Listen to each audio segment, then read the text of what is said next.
Bonjour, c'est Rebecca. Si vous n'avez pas écouté l'épisode juste avant, allez-y, vous n'allez rien comprendre à cette histoire. Si vous avez donc écouté Mamie Danielle, vous avez hâte de savoir ce qu'elles ont mis en place. Alors voilà, je reprends là où on s'était arrêté.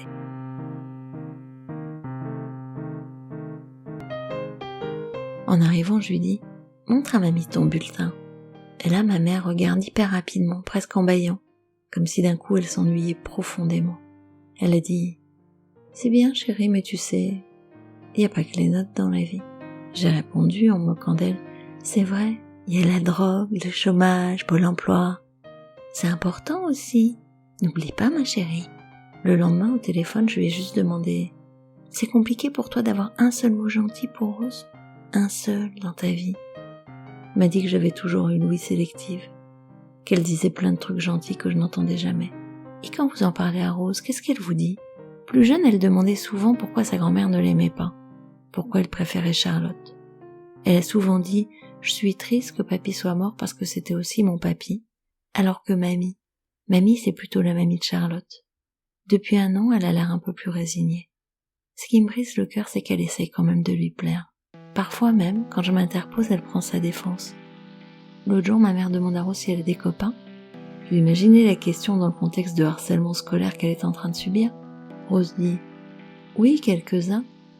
Et ma mère « Parce que Charlotte, c'est incroyable le nombre d'amis qu'elle a.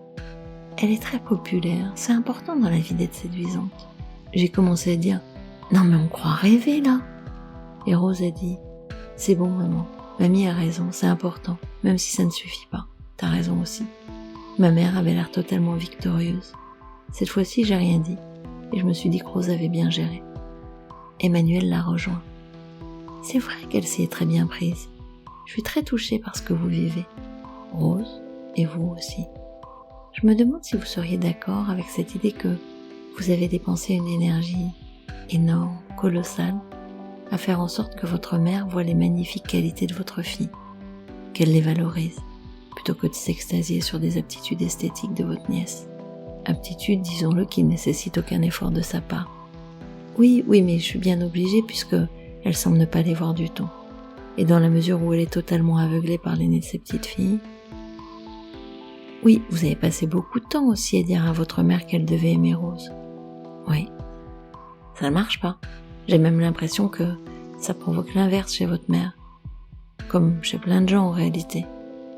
Aimer, c'est une de ces caractéristiques qui ne se conjugue pas à l'impératif. On ne peut pas dire « aime-moi » ou « aime-la » sans prendre le risque de créer une espèce d'indifférence ou de détestation. Ce qui est à la fois paradoxal et douloureux puisque c'est exactement l'inverse qu'on voudrait. Je vois ce que vous voulez dire.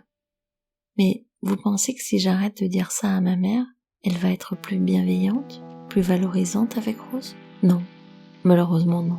Simplement, elle ne le fera plus pour régler ses comptes avec vous. Parce que là, j'ai l'impression qu'elle en a un certain nombre à régler et qu'elle a trouvé un très bon moyen de vous faire passer à la caisse. Elle ne valorise pas Rose comme vous considérez qu'elle le mérite. Gros bouton de machine à sous qui fonctionne très bien avec vous. C'est pour ça que je vais vous poser une question très douloureuse et je vous propose d'y réfléchir jusqu'à notre prochaine séance. Je me demande bien comment vous l'avez imaginé la grand-mère physiquement.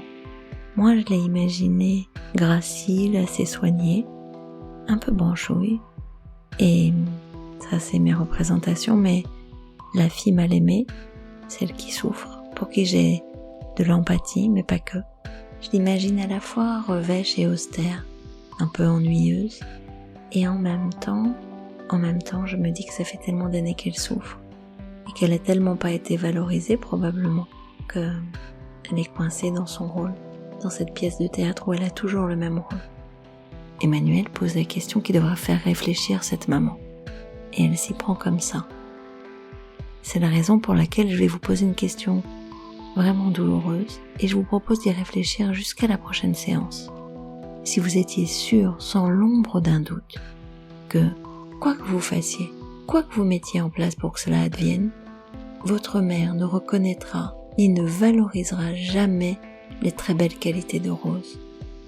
Que feriez-vous de différent vis-à-vis de votre mère ? Que feriez-vous de différent vis-à-vis de Rose ? Je vous refais la question. Si vous étiez sûre, absolument certaine, sans l'ombre d'un doute, que quoi que vous fassiez, quoi que vous mettiez en place pour que cela arrive, votre mère ne reconnaîtrait ni ne valoriserait jamais les très belles qualités de Rose, que feriez-vous de différent vis-à-vis de votre mère? Que feriez-vous de différent vis-à-vis de Rose? Mais j'en suis déjà presque sûre, dit la maman. C'est ça le pire. Presque oui. Mais ce sont souvent les espoirs les plus ténus qui créent les plus grandes souffrances. Elle laisse Emma partir, s'écoulent 15 jours, et de nouveau nous voilà dans le cabinet d'Emmanuel avec son modèle de Palo Alto. Emma arrive, plutôt assez calme. J'ai réfléchi à votre question. Elle est vraiment terrible quand on y pense. Imaginez qu'une grand-mère ne sera au fond jamais une grand-mère pour sa petite fille. Oui, en effet, c'est une question très difficile. Et bravo à vous de l'avoir affrontée. Quelles ont été les réponses que vous avez trouvées? Je pense que j'arrêterai de voir ma mère, c'est la conclusion à laquelle je suis arrivée. Je comprends, c'est une réponse totalement logique. En réalité, je l'ai déjà mise en œuvre le week-end dernier. On était invités chez mon frère, j'ai décliné, en lui expliquant pourquoi, et j'ai fait la même chose avec Pierre et les enfants. J'ai dit que ça me faisait trop de mal de voir la façon dont elle traitait sa petite fille, et aussi la façon dont elle me traitait par la même occasion. Et que pour me protéger, je préférais ne plus avoir affaire à elle. Waouh! Et comment ont-ils réagi? Ils ont dit qu'ils comprenaient. Rose et son père ont décidé d'aller quand même déjeuner chez Louis. Anatole a sauté sur l'occasion de rester scotché à son ordi, et il est resté avec moi. Et vous? Comment vous vous êtes sentis lorsqu'ils sont partis? Avant leur départ, je me suis retenue de dire à Rose d'envoyer paître sa grand-mère, dès que ce sera nécessaire. Je me suis aussi retenue de dire à son père d'intervenir dès qu'il entendait quelque chose de blessant. Ensuite, assez bizarrement, j'ai passé une très bonne après-midi. J'ai évité de leur poser des questions sur son attitude quand ils sont rentrés. Ils m'ont juste expliqué qu'elle leur avait demandé pourquoi j'étais pas là.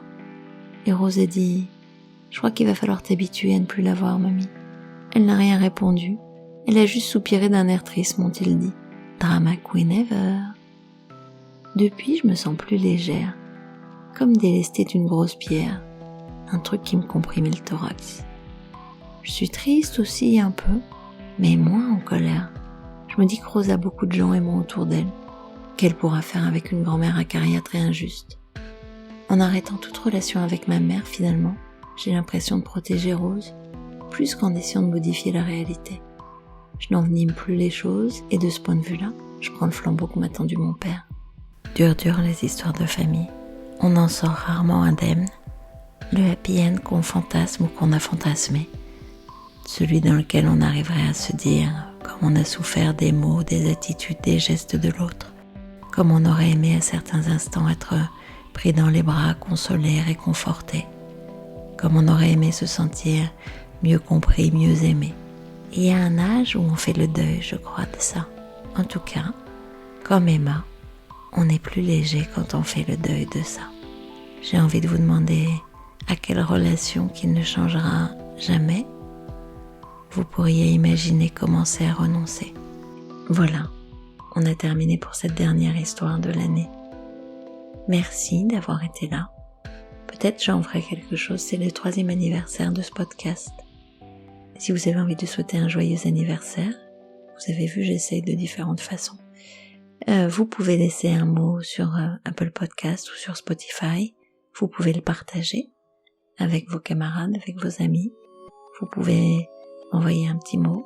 Vous avez où me joindre dans le descriptif de cet épisode. Je vous dis à dans 15 jours. Merci. Au revoir.